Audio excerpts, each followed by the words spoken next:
במה את עוסקת?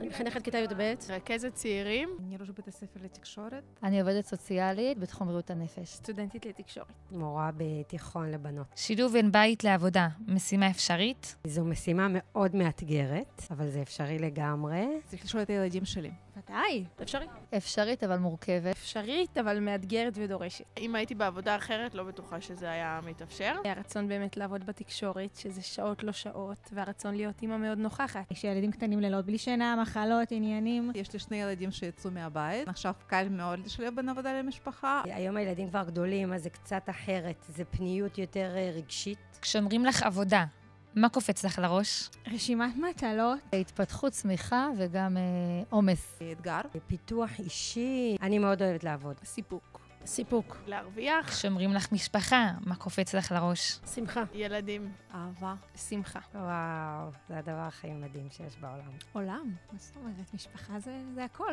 שמחה, חיבוק, גם מאמץ. במבט לאחור, את שלמה עם הבחירות שלך? כן. לגמרי, ממש. כן, מאוד.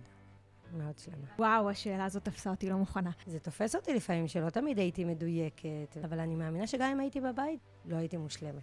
למה את חושבת שזה מעסיק במיוחד נשים? יש איזושהי ציפייה שהגבר יצא ויפרנס, והאישה תישאר בבית ותגדל את הילדים. אישה היא עיקר הבית. איסורי מצפון והדאגה לילדים נולדים איתנו יחד עם היציאת השליה, ונמצאים בנו כל הזמן. הנוכחות הזאת של אימא בבית, בעיניי, אף אחד לא יכול לעשות את זה במקומה, מחילה, גם לא האבא.